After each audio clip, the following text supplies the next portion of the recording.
Good afternoon, everybody. This might be a little bit of a longer video. Just wanted to take some time out to talk. Wanted to say first and foremost, and this might sound a little cheesy or whatnot, but from the bottom of my heart, I really miss every single one of you.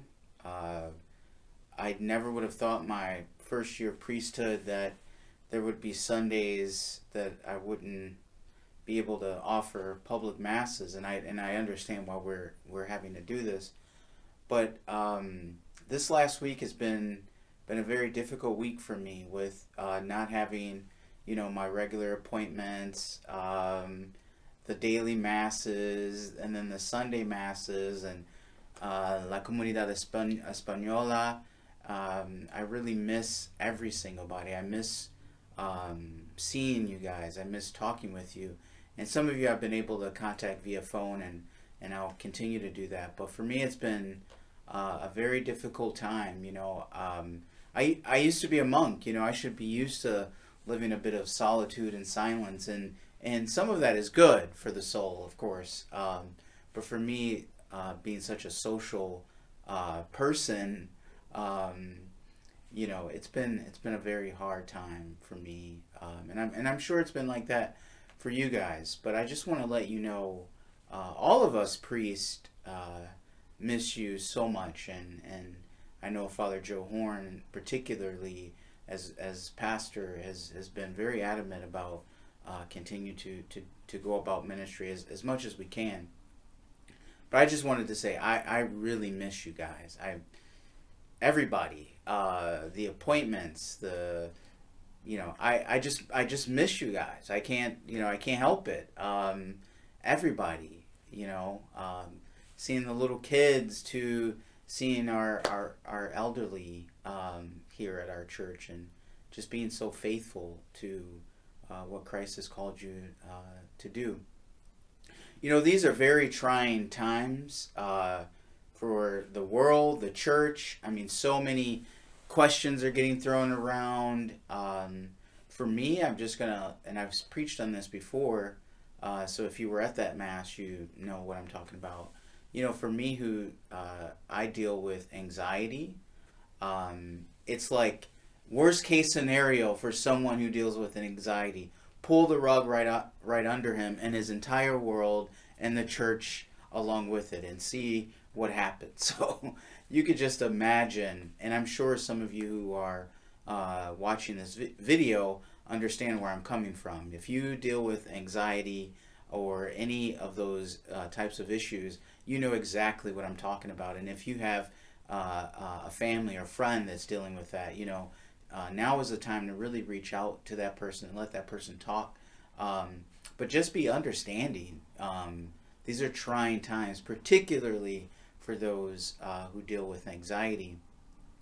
But with all of that, though, I've really seen God's hand in all this. In my first homily, when all of this kind of broke out, I talked about, and Pope Benedict XVI mentions in Jesus of Nazareth, how God often throughout history has allowed certain evils to affect mankind, not simply for their destruction, but to come to a greater understanding that he is our God, that we have no other God besides him. And so I've been living this moment as a purification of my own soul, a purification of my own faith in God, while at the same time having to balance out dealing with anxiety. So it's a struggle. As they say, the struggle is real, and it's very real during these times. But I also think of all of the sacrifices our medical community is taking. I mean, I was talking to a doctor yesterday from our shrine community, and he's saying he's never experienced something like this, and the number of hours he's having to work, and the strain, and so I also think about our medical community and the number of sacrifices that they're taking. We have a chaplain, Catholic chaplain at one of the hospitals near us, And I think about the number of hours that he's having to work, and just praying for him, as a brother priest, but also as a chaplain at a hospital during these times. So if you are dealing with anxiety during these times, what is really helpful is to step outside your own box, right? So like you have your world and you're thinking in a certain direction and everything is swept away and then you don't know what to do. I think what's very helpful, at least for me, is to understand the situation of others, that, doctors, nurses, anyone who's working in a hospital right now, fire department, ER, police department, families, for crying out loud, families that have been affected by this virus. There have been a number of families that have reached out to me that I've been praying for, masses and things like that. So what's been very helpful is to step outside of my own, kind of anxious box, to place myself with others, and we call that, compassion. So that's being compassionate, that I can suffer with others. So if you do deal with anxiety, a good point is to kind of suffer with others. Let people know what's going on, but also to suffer with others. But in a deeper way, to understand that God is still here, that the Lord has not abandoned us to this particular moment. And that's something else that, listening to the Pope's address yesterday, or the Ubi et Orbi, the Pope's meditation after the homily, I thought it was just, he was just so on point. It was the right gospel. Can't remember all the exact words and all that, but it was the gospel where the disciples are at sea and the boat is rocking and they're about to tip over, and and Jesus tells the disciples to have faith in the midst of this storm that's rocking the boat, rocking their ship, rocking their world. And the Pope really preached on that. So if you get a chance, obviously he preached it in Italian, but there are English as well as Spanish translations of his address yesterday, and for me they really touched home for me. So I'm very thankful to Pope Francis for leading the church in these very, very stormy, rocky times. That the church has had 2,000 years of tradition. It has had plagues, and it has had pandemics and epidemics and all pestilences and all that. There's a mass in the old liturgy. There's an actual mass against pestilence. So it's not like the church has never had to deal with this. But I think this particular pandemic, from what I understand, is unlike no other. And so it is something new. So it is a new storm in that regard. It's not something that, hey, all of a sudden, we've been through this before, we'll get through it again, but this is something new. And so I'm very thankful to Pope Francis for just leading our church, the entire church. I can only imagine what's on his shoulders right now, So pray for our Holy Father and pray for his intentions during this time. These have to be very difficult times for him, for he holds the key of Peter. He is the one called to confirm those in faith. And within that same light, I think of our own Archbishop, who has to lead all the Catholic faithful here in Southeast Michigan. Southeast Michigan happens to be one of the hot spots for the pandemic. And so I can only imagine what's on his shoulders and what's on all those who are called to lead us during this time. So as you step outside your box, remember to pray for the Holy Father and for his intentions. Remember to pray for our Archbishop and for his intentions, because I'm sure they need it during this time. And that's like the next point I want to talk about is prayer. I want to say prayer, prayer, prayer, prayer. Pray, pray, pray, pray, pray. Unceasing prayer during this time. If there was a moment in history that needed, now is the time. Talk about the time is now. The time is now to pray, to go before God as a family, as individuals, as friends. Go before the Lord our God. Seek refuge in the Blessed Virgin Mary. Seek refuge in the saints. There is a saint in Germany, Saint Corona. Now is the time to invoke Saint Corona. I saw a post the other day that the Germans were kind of cleaning the relic and about to, have her on display or something like that. Now is the time to. She is the patroness. I believe she's the patroness against pandemics or epidemics. So now is the time to really live in prayer.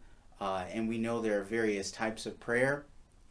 In this regard, I'm speaking of prayer as supplicatory prayer. So prayer that you're beseeching God, that you're asking God to have mercy on us, to have mercy on the world, to cast away this insidious virus that has afflicted and affected, billions of people right now, and some of you individually, So now is the time to live in supplicatory prayer, so that we go before God in His Son and in the name of His Son, Jesus Christ, that we are beseeching God to have mercy on us and to do away with this virus, and to be kind to us. That's what the whole supplicatory prayer is, to look kindly upon us, O Lord, in these times. But it's also a time that we can live in a certain meditative prayer as well. And meditation, like reading the sacred scriptures, meditating on the Gospels, meditating on the life of Christ, meditating on the sacred pages of the Bible, really helps us to fit our own lives in the context of a biblical life. That we no longer are simply living in this pandemic world that's crazy, that's worrisome, that's anxious and all of that, but that meditation on the scriptures kind of helps us to place ourselves in the life of God Himself, in the triune God Himself, Father, Son, and Holy Spirit. And with that meditation, we can live out a certain faith, that we can be a people of faith. And so when other people, and this is how evangelization is still a part of this whole thing, if we live out and people see us that despite this pandemic, or in spite of this pandemic, that we still can go about the world with faith, with the light of faith, that something touches deep in our soul, and people see that. People see that, and they just like, well, how is it that, this guy deals with anxiety, he does this, and yet still there's something deep in him that says he has hope and faith in God, and that's why it's important to not just live in a supplicatory prayer, but live in a meditative prayer upon the sacred scriptures, or the fathers of the church, or the desert fathers. But we live in a certain meditative prayer, so that we look like we live in the light of God, and that's what is so important during this time.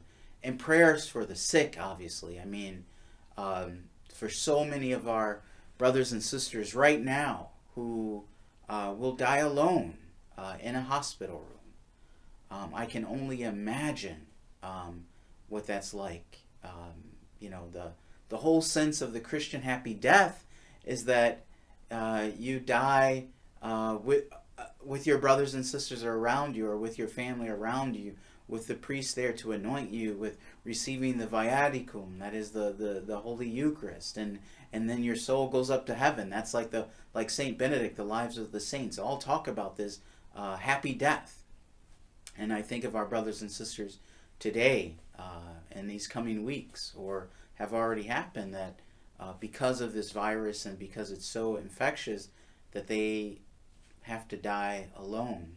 So brothers and sisters, to step outside of our box is a time that we can pray for our brothers and sisters who are alone, who are mandated in a way to be alone, that even in the midst of that they somehow feel the body of Christ present among them, that they feel us with them through our prayers, but more importantly that they feel the touch of the divine physician Himself, Jesus Christ our Lord.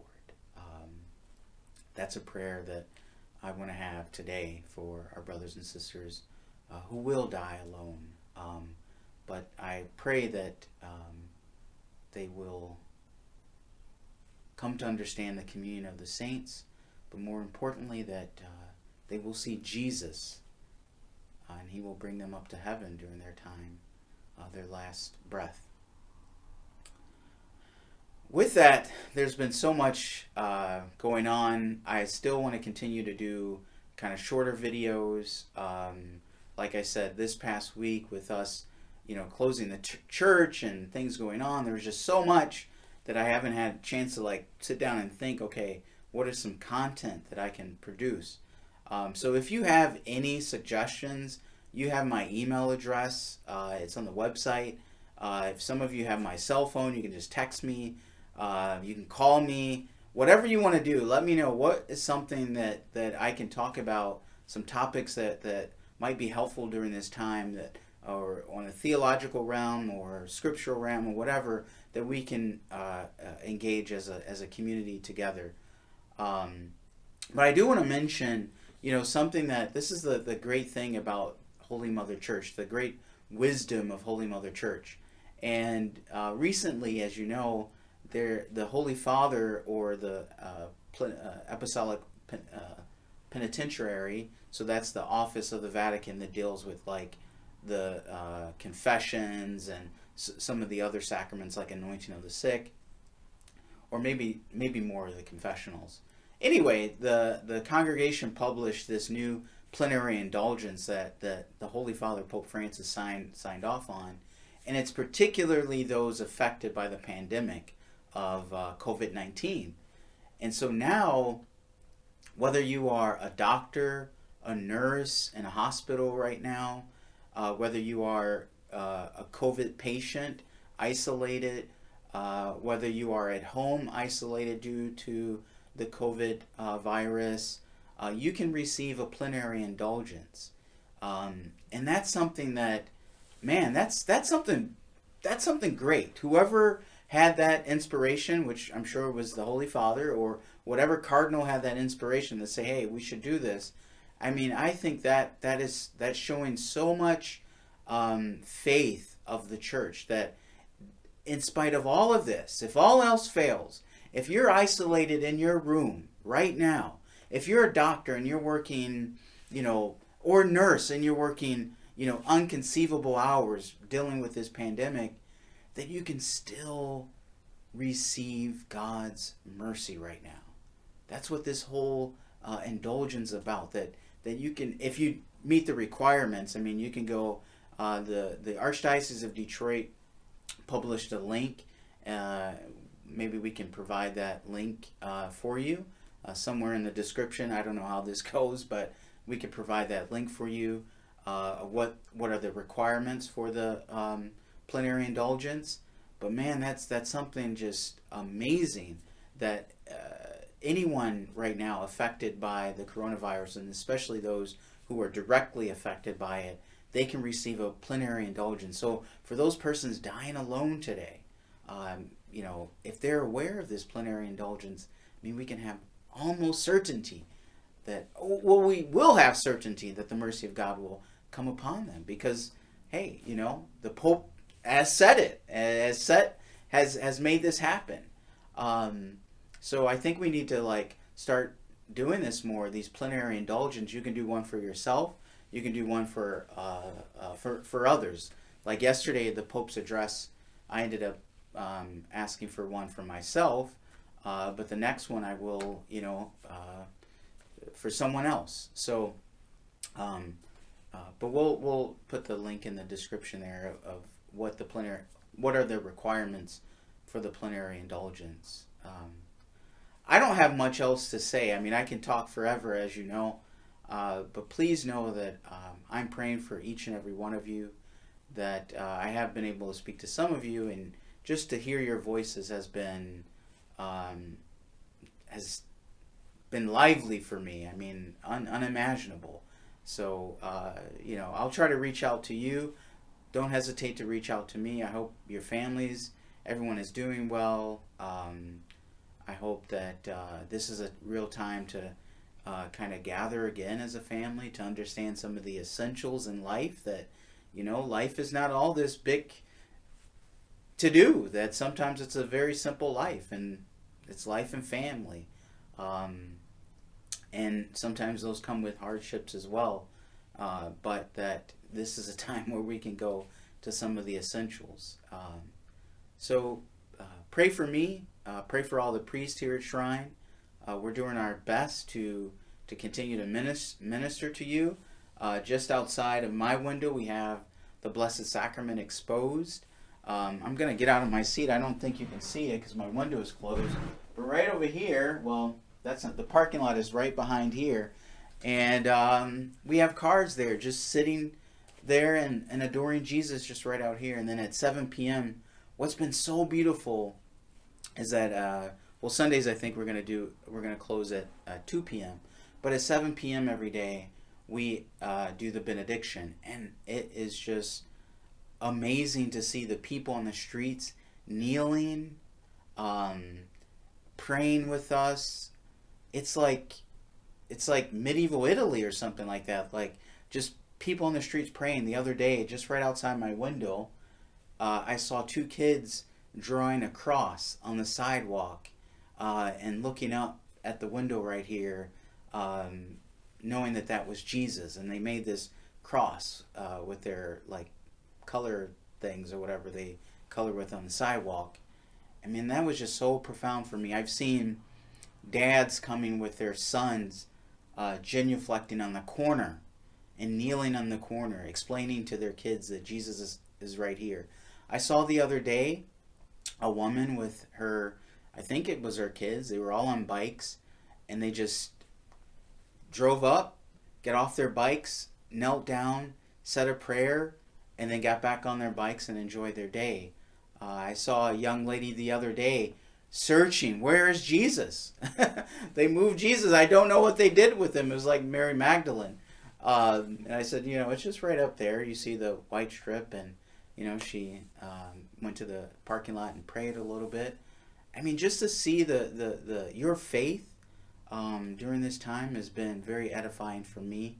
So I want to thank you for just your own faith that God has given you.